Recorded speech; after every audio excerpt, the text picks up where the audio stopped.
tayo mag-soft cover at hindi rin tayo mag-challenge for today. Because today, I'm gonna be teaching you how to make dalgona coffee!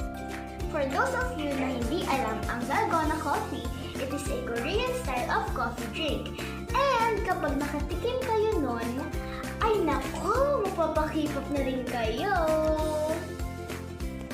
At mga ka-chubby bunnies, ano nga bang kakailangan natin para gumawa ng dalgona coffee? So, ang first natin kailangan is a whisk and a bowl. Kasi dito natin sila hahaluin. And we also have a coffee and a sugar. And also, we have a fresh milk and a hot water.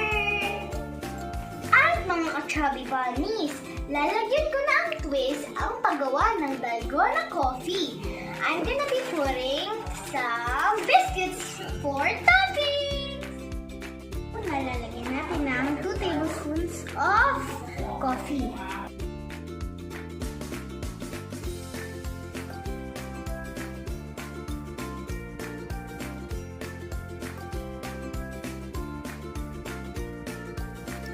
Next, 2 tablespoons of sugar.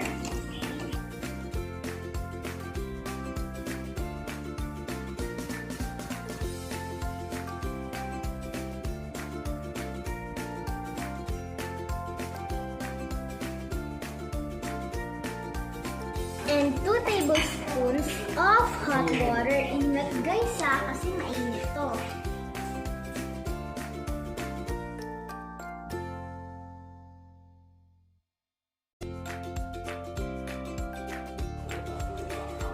Chubby bunny.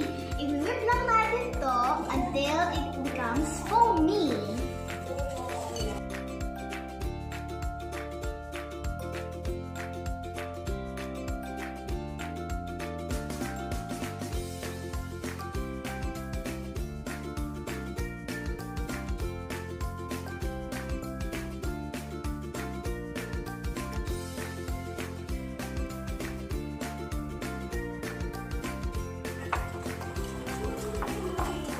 Ayan, malapit na mga ka-chubby bunny! It smells so good. Hi! Finally! We're done! Chubby bunny, maglalagay na tayo ng milk sa glass. Wag nyo pala guys pupunuin kasi maglalagay pa tayo nun, diba? Careful.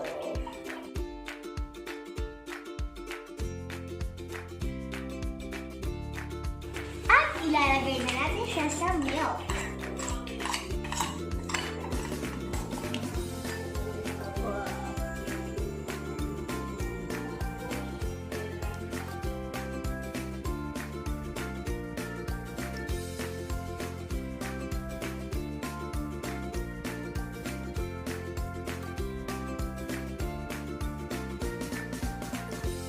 And for the final touch, lalagyan na natin siya ng sandy biscuits na dinurog na namin kanina.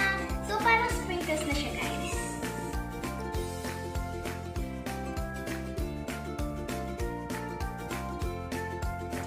At mga ka-chubby bunny, gawa na ang ating dalgona coffee!